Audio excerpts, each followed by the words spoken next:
Welcome everybody to Stringybark Festival. My name is Christy Lawrence and I'll be online to help you throughout the session today. Your cameras and microphones are turned off and please put any questions that you have in the chat bar.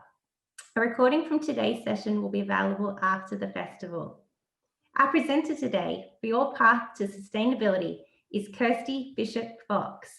Kirsty is a sustainability consultant at Sustainability Pathways. Kirsty promotes a sustainability culture to transform the approach to avoiding waste, sustainable living, and environmental responsibility. Let's hear some simple ways you can reduce waste and chemicals in your bathroom, kitchen, and home. Welcome, Kirsty. Hi, Christy, and thanks for having me. It's really great to have, I don't know how many people are here, but I know quite a few have booked in, attend these type of things. It just shows that people are really wanting to do things more sustainable. So we're going to get in and get started fairly quickly. We don't have a lot of time, and I'm talking about a few things that I don't usually talk about in this way. We're really digging into some of the chemicals and the packaging that you can reduce in your home. So what I'm going to do is I'm going to just start with a screen share and bring up some slides. Is that working? No. Here we go. We're in now. Okay, I think we're in. Great. I'd like to get to know you guys a little bit. Now, I'll pop this slide up at the end as well too. This is how you can connect with me. But right now, you're probably more interested in what we're going to be talking about today. Here we go. Radio. So I'd like to know what you sitting here watching us think sustainable is and sustainable living. And I'm going to get you to jump into a second screen if you can, called menti.com. Actually, Christy, can you put menti.com into the chat? I was going to do it, but I don't think I can. Sure, no problem. Right there. And oops, I've just gone off that. And there's a code that you pop in, and the code is 7471401. And if you pop that into there, you'll have a question about what is sustainable to you. You can put up to 3 things, but only one thing is fine. I'm just going to stop this share so I can bring up the results for this. Here we go. Oops, I've realised I've had the wrong window open. So what is sustainable and sustainable living to you? I'm going to share that.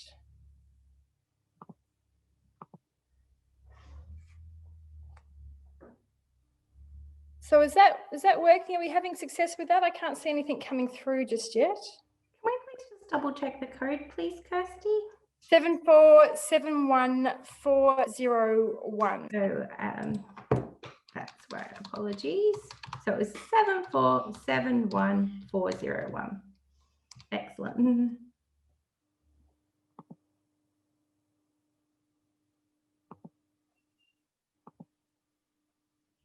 Yes, that's working now. Excellent.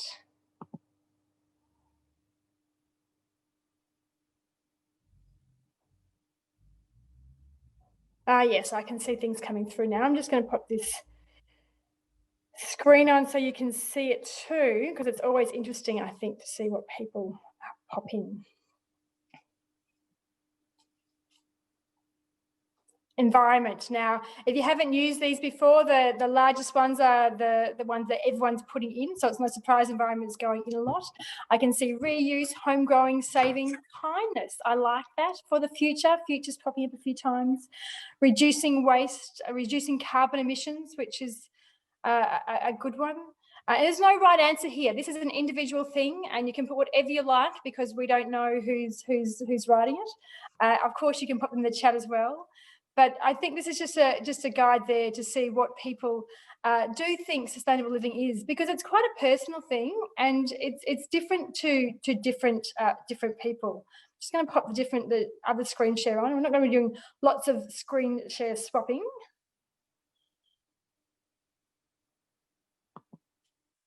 Make sure I'm on the right slide. I've got 2 things open there. So really what sustainable is. Oh gosh, why is this not moving? Okay. Sometimes screen shares get a little bit clunky, but once we get the rhythm happening, it should be fine.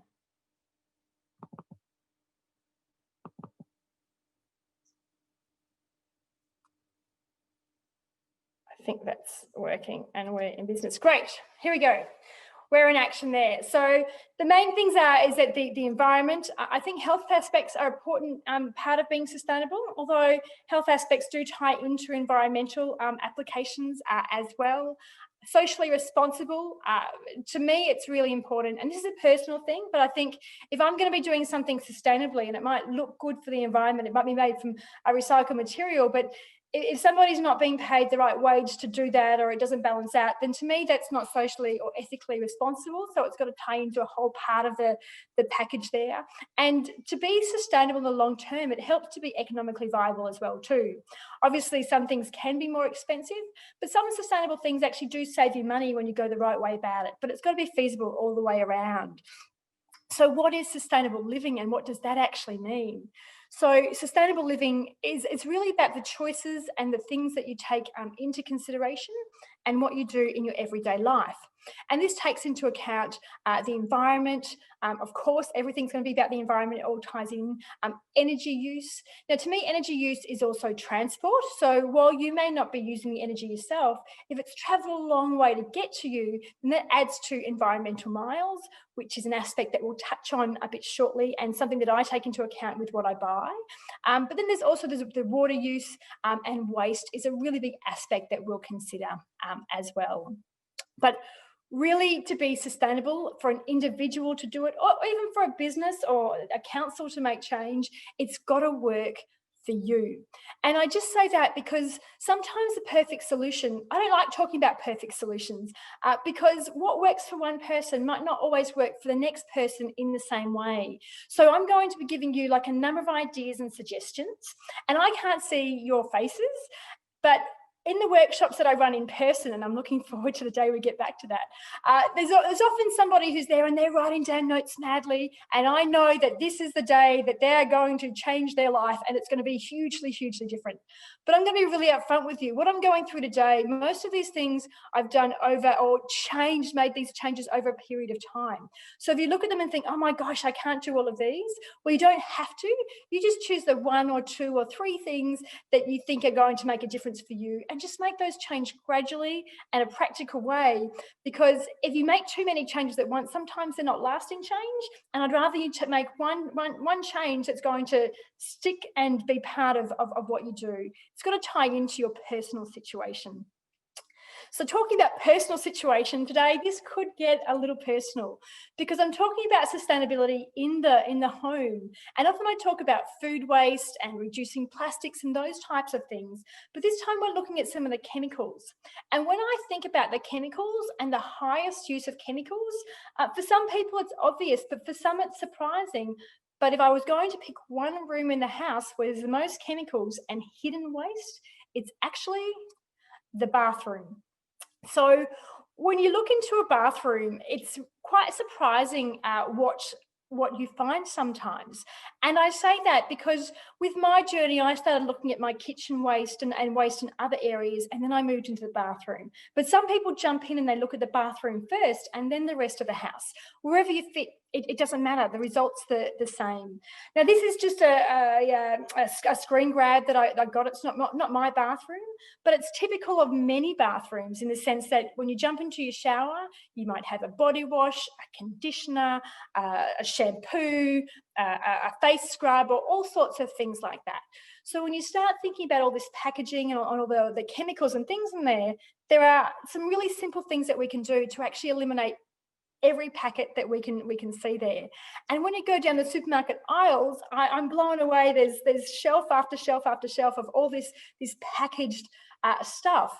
And I'm going to show you some simple switch outs that are not only cheaper, better for the environment, but me personally, I prefer.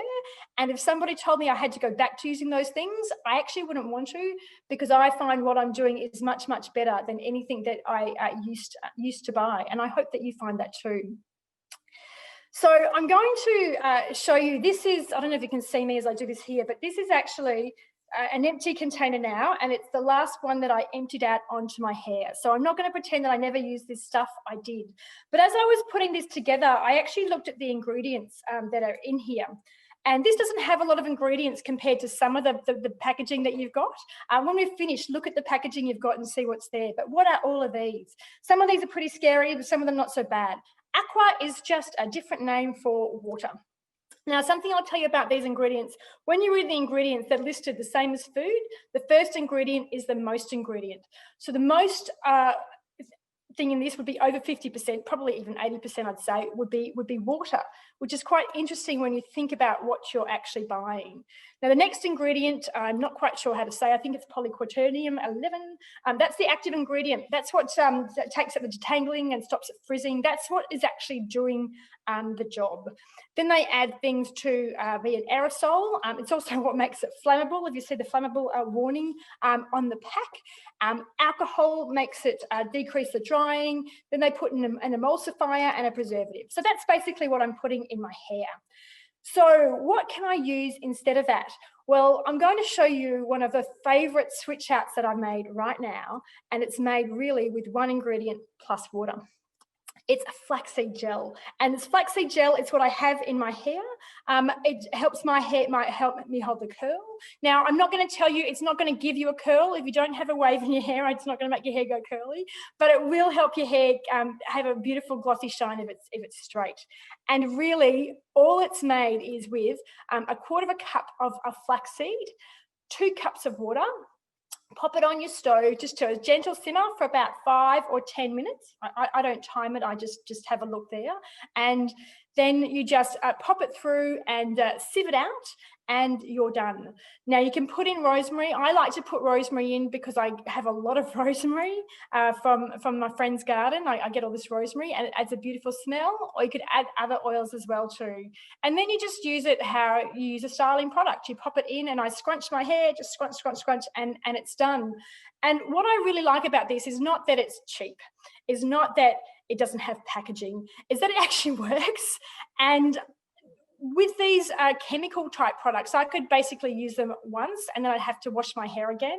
I can use this, and I can use it in my hair every day and bring the scrunch back every day.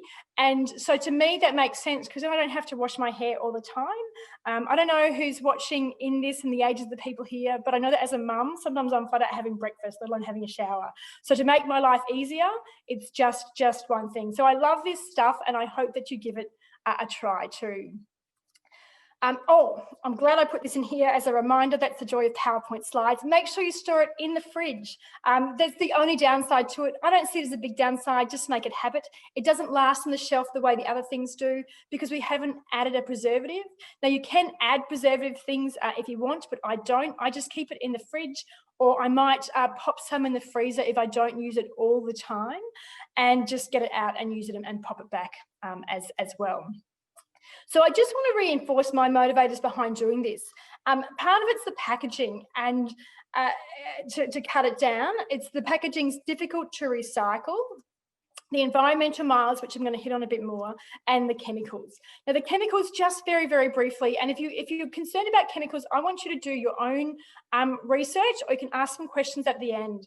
So with the chemicals, I'm not going to sit here and tell you that what you've got in your bathroom is going to kill you or make you ill. That's not the case. But there are some products in there that may be irritants, or they could actually build up in your body. Keep in mind, your skin is the biggest organ that you have, and things that sit on your skin can absorb in your skin.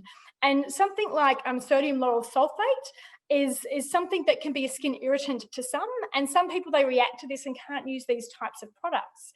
Others don't react to it, but doesn't mean it's not coming into our bodies.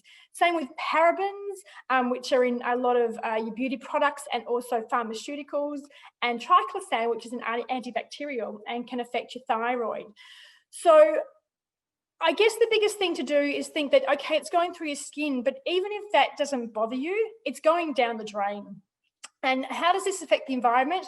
There aren't any real strong studies that have been done on that. So that's just something to have a think about. And the other product that I get quite concerned about in some of these beauty products is palm oil. And that's something that I always used to avoid. Now when I make it, it's really easy.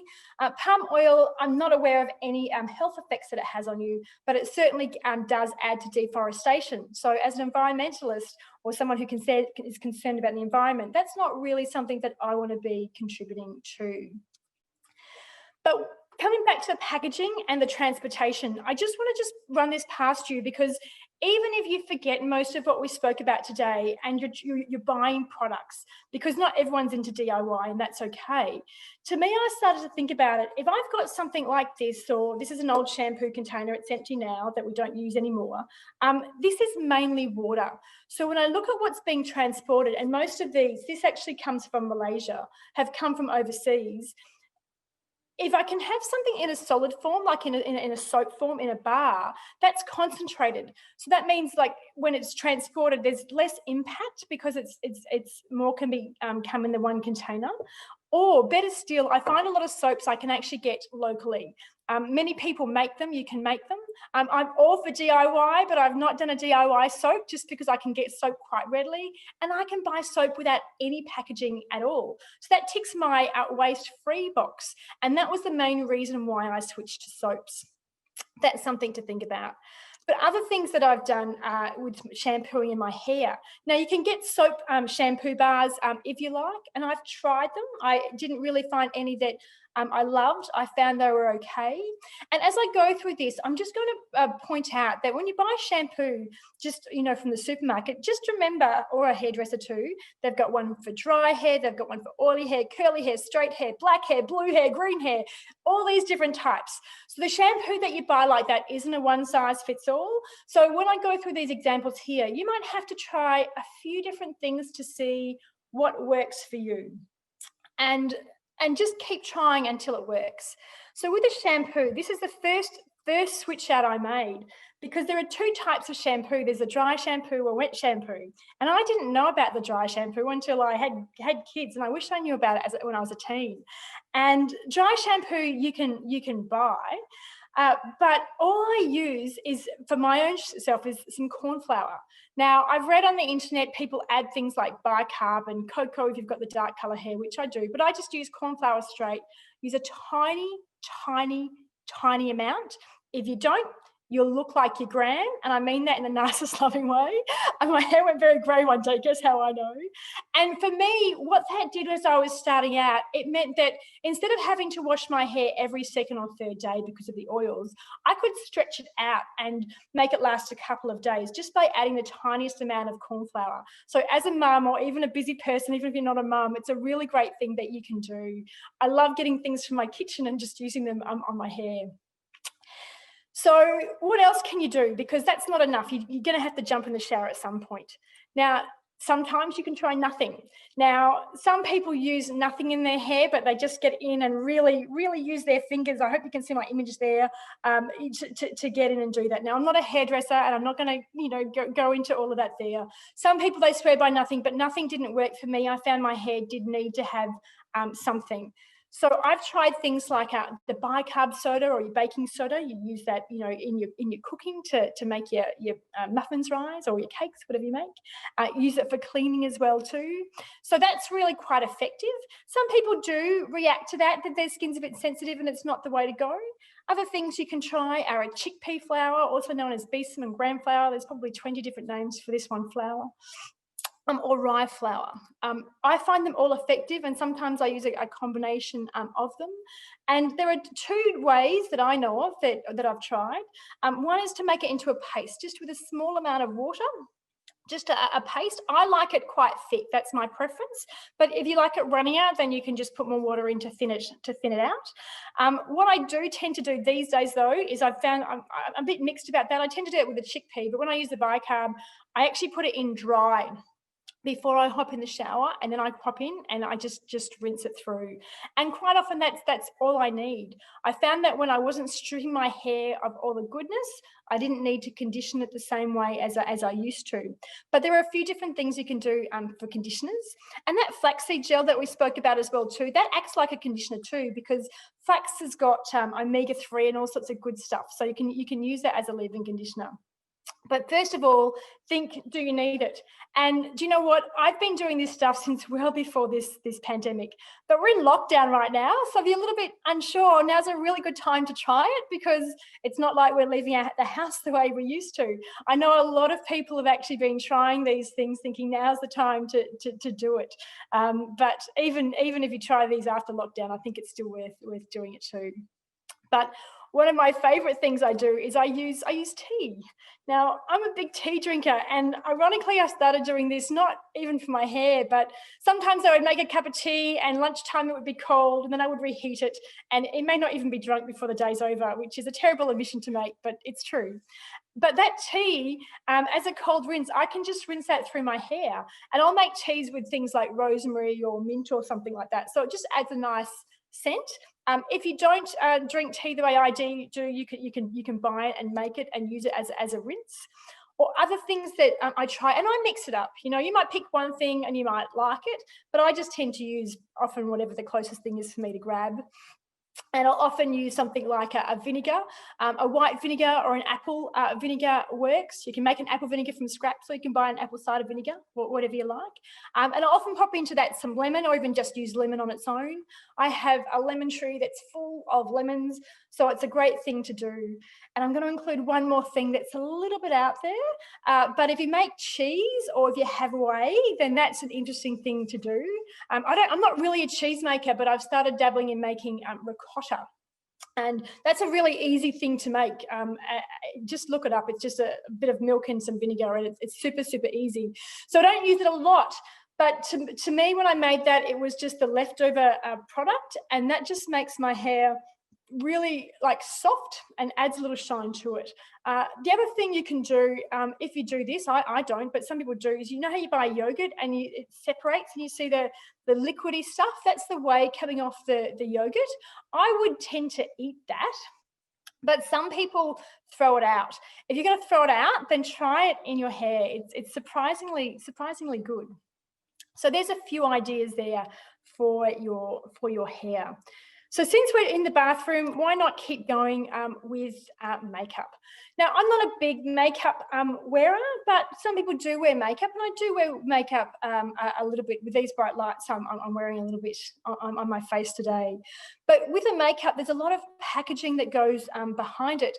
And look, let's be real, there are recycling programs to recycle the plastics, but it really is quite hard for them to recycle them because it's made up of different products, and it's quite complicated. So it can be done, but most isn't. So if you can have better packaging from the get-go, then that's going to make it easier for the sustainability aspect of it.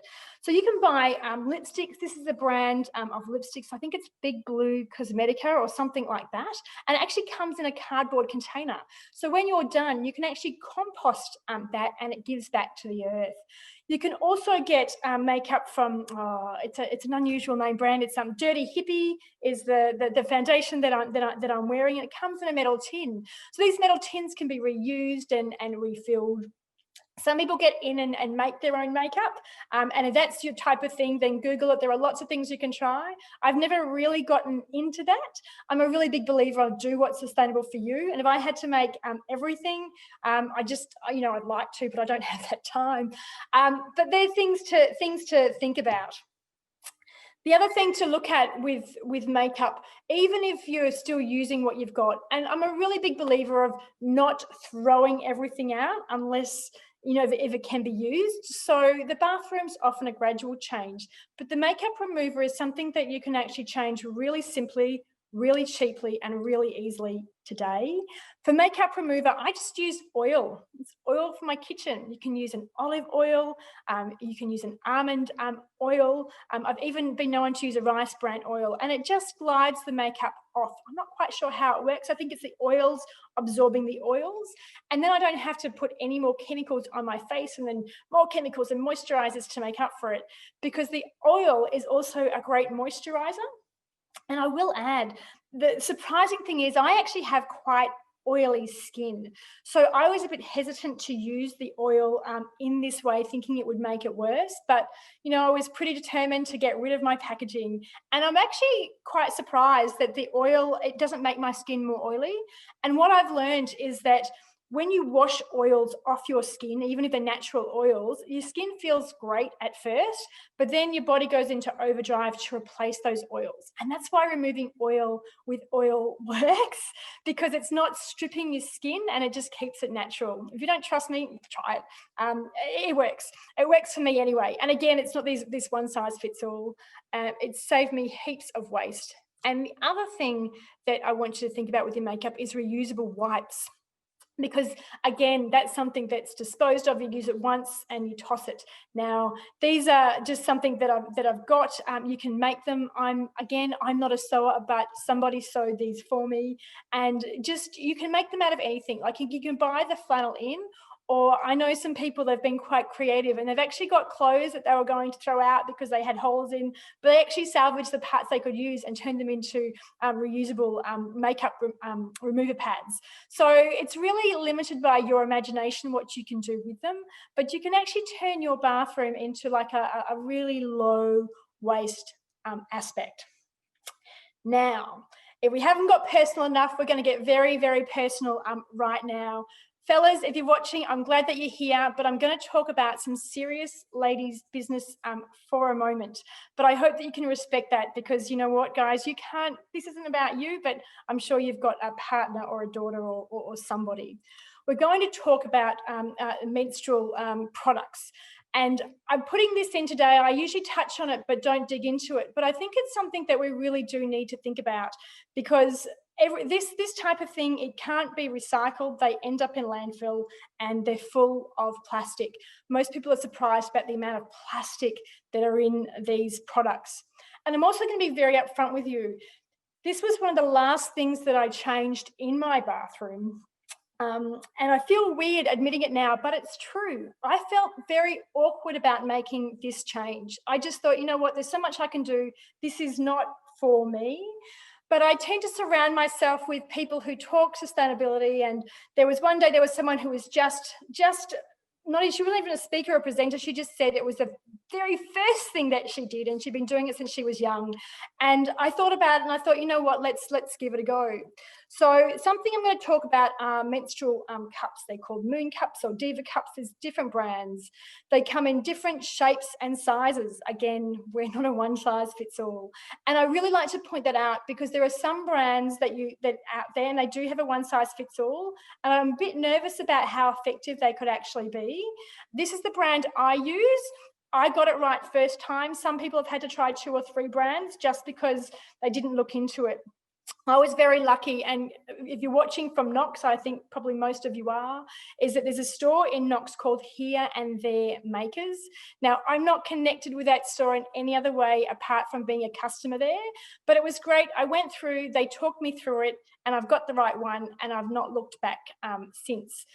They cost between, I forget what I paid, they're usually between $40 and $80 for them, which might sound like a fair bit, but you know, it only takes around $40. That's like 2 or 3 months worth to get to break even on that. And these things will last you, I'm told, because I haven't had to replace mine after a few years, 5 to 10 years. So it's a long-term use. So I really encourage you to look around, and if you're going to try one of these, then buy well. And the advantage to these that I find is, one, I can never run out, which I love. And also they hold a bit more than the average tampon does. I think it's about 40 mils compared to 15 or 20.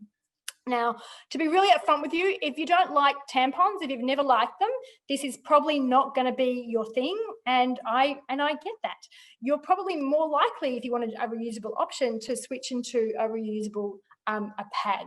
Now, these, again, this is from the Here and There Makers. I've just got the photos off the internet from them. I'm sure they'll be fine with that. Basically, it's just like an insert, and it goes inside. I hope you can see that in there. And you just kind of switch it out. And then you wash them at the end. Pop them into a bucket, rinse with water, and pop them in the machine. Or some people like to just do it in the shower and rinse it out there. Very, very personal, I know, but I think it's something that's really worth talking about. And this third and last thing, I haven't tried, I don't use them. And usually I do like to talk about things that I've used, but it's got to work for you, and I think it's worth a mention. Now, these are period pants. They come in all different colours and shapes and sizes. In the sense, you can have the bikini ones, you can have the brief ones, whatever you like. And they're better for those who have like a lighter flow, or as a backup if you want that extra coverage. The people who I know use them, they absolutely swear by them. But out of these three options, you might pick one, or you might pick a combination of them.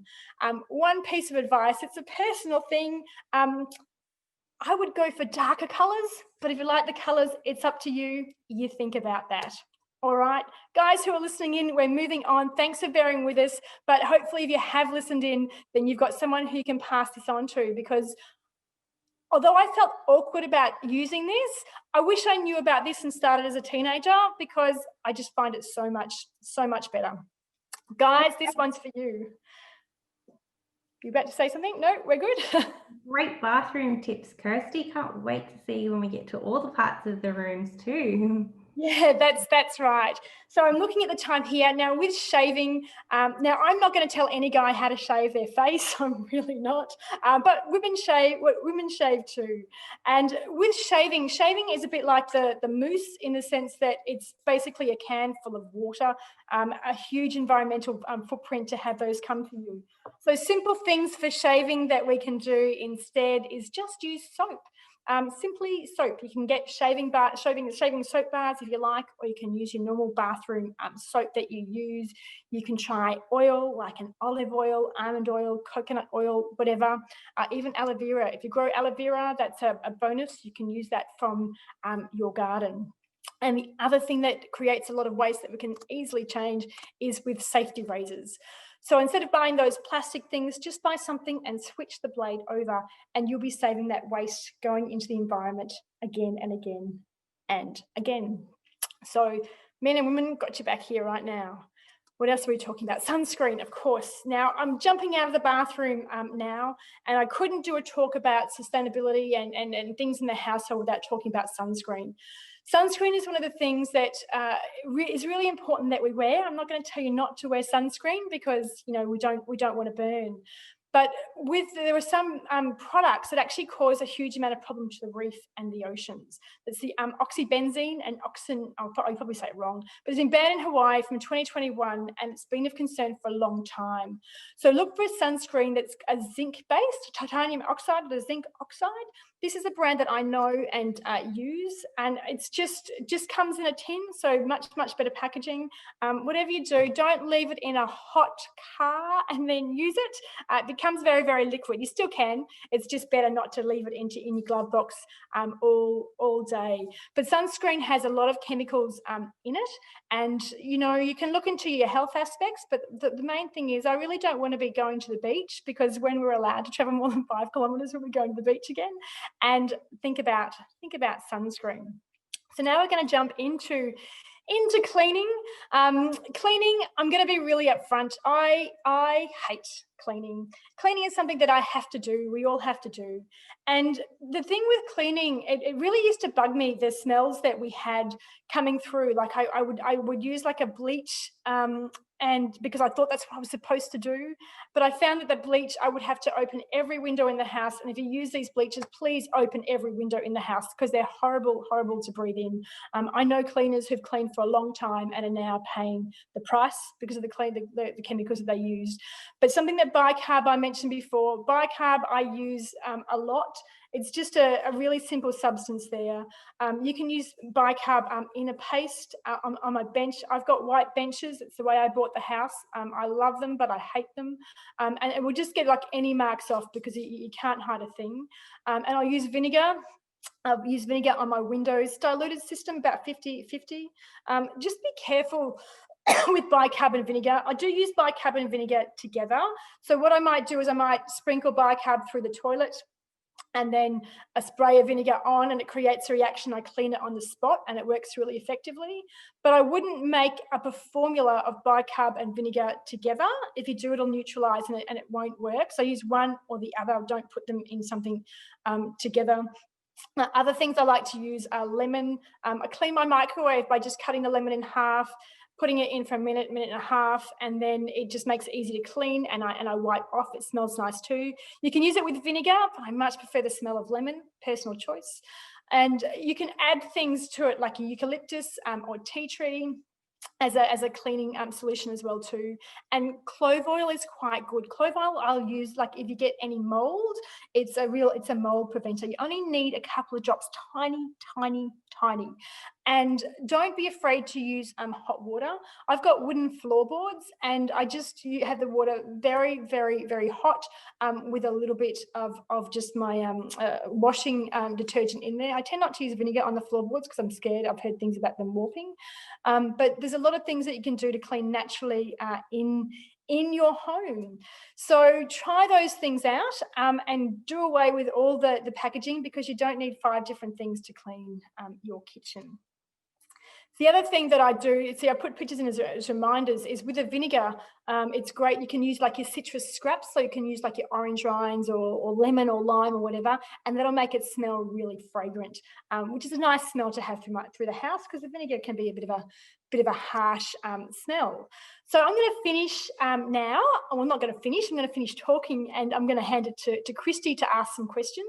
If you haven't put any questions in and you've got them, pop them in the chat. But this is how you can connect with me. And if we run out of time, you can jump into a Facebook group called Sustainable Home and Low Waste Living, and I can answer more of your questions. That was fabulous, Kirsty. We have a couple of questions from the audience. The first one was in regards to the aloe vera. So are there any precautions with this? Does it sting when you use it? Oh, it doesn't sting me. Aloe vera is really something that I find that's generally fine for most people. They look, I've always got to be careful because there can always be sensitivities, but I think it's very rare. And you can use it, I'm assuming like that you're asking because you're growing it, just straight from the garden. Be careful with the bought stuff. The bought stuff can be okay, but sometimes they add preservatives and things, and that's more likely what you're going to react to than the actual aloe vera. And you just get I wish I had a piece here, just break a piece off and just squeeze it. And you can use it as a moisturizer. I used to have a friend who he was bald, pretty much bald, and he would just get it out there and use that on his head all the time because it always dry out. So yeah, aloe vera is a really, really safe thing to use. Brilliant. And you can also put it in a drink too. Nice one. Our next question was, any tips with cleaning laminate? Laminate, like a laminate tile, or do you mean like a laminated bench? I'm not quite sure. I've got like a laminated bench, and yeah. Look, I would just use, I use a lot of bicarb. So I just use bicarb. You can either put it into a paste, or I will sprinkle it onto the bench dry and then get a wet cloth and do it in. A bit of elbow grease is what you need. Elbow grease, just in case you've got some young ones here watching, because I was asked by a teenager once, elbow grease, where do I buy that from? No, this is elbow grease. This is elbow grease. I'm just going to stop sharing so you can see my face more, I think. So just, you might need to use a little bit more scrubbing power with that, but I find that bicarb really does work wonders. If the bicarb isn't doing enough on its own, then I'll sprinkle it there and I'll sort of let it sit for a bit, and then I'll put some vinegar, just spray some vinegar on, and that can help to lift stains and marks off it as well too. Great. And with that elbow grease, what else could you help with to clean the shower, the glass in the shower? Yeah, I'll use a vinegar. I use vinegar on glass in a shower. If there's mold in there, then add a bit of clove, small amount of clove, or you can just sort of touch it on. Clove's quite strong, but quite effective at managing mold. Brilliant. Well, I think that covered all of our questions. Do you have any other parting tips for us, and especially with that wonderful word cloud on what sustainability meant for us? Yeah, no, I do. I was actually sitting here and I thought I forgot to mention the other thing that bicarb is great for is ants. I had ants starting to crawl on my computer screen yesterday, which was really, really odd. So I saw that as a sign that I should do it. If you have ants coming in And I tend a little blind eye to ants a little bit, but I don't want them to be, eating the sandwich I made before I get to eat it. Just put a little bit of bicarb in a container, and I tend to put a bit of icing sugar because it attracts them in, and they'll just eat that bicarb, go away, and there's no chemicals, and they're gone. The best place to put this is at the point of entry. Like you'll see when they're coming through the tiny, tiny crack, just put it at that point of entry and they'll come through. I'm sorry, we just have one last comment. Do you have any thoughts about the bamboo toothbrushes? Yeah, look, the bamboo toothbrushes are good. I use them. There's two different ways of looking at the brushes. So there's the bamboo toothbrush. Being mindful that with the bamboo toothbrush is that you've still got the nylon bristles. And so what I do is I pull them out. They've got to be thrown out. That's just the way it is. And I'll tend to use that bamboo stick for other things. So I'll use it for, like, I do a bit of gardening. So I'll put it in with my seed trays so I know they're tomatoes or cucumbers. So you can reuse them there. The other thing that you can look at, which I don't use, but I like to give options, is you can buy toothbrushes with a interchangeable head. So you keep the handle, and that handle works really well, and you just change the head. So effectively, it's the same amount of waste in the sense that we're removing the bristles. Some people prefer that method, so that's something to consider as well too. Brilliant. Thank you so much, Kirsty. Would you like a last thought on what sustainability means to you? Yeah, look, I'll touch on that. Before we do, I'm just going to get you to jump back into Menti. And I've got a question there because I'd love to know what your take from today is. So if you can actually just think, okay, if I'm going to leave from here and I'm going to make one change, if I can get back here. What are we going to change? Great. That should have changed now. So what sustainable switch are you going to change? And was that the same code, sorry, Kirsty? As well? Yes, the same code. The same code should get you there. Excellent. Be nice to see that.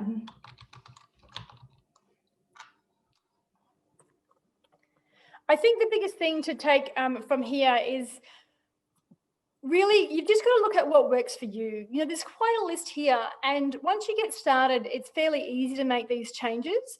But I can see people writing down here that they're looking at, period products, house cleaning, shampoos. Oh, I haven't got the screen share on, do I? I put that on so you can all see.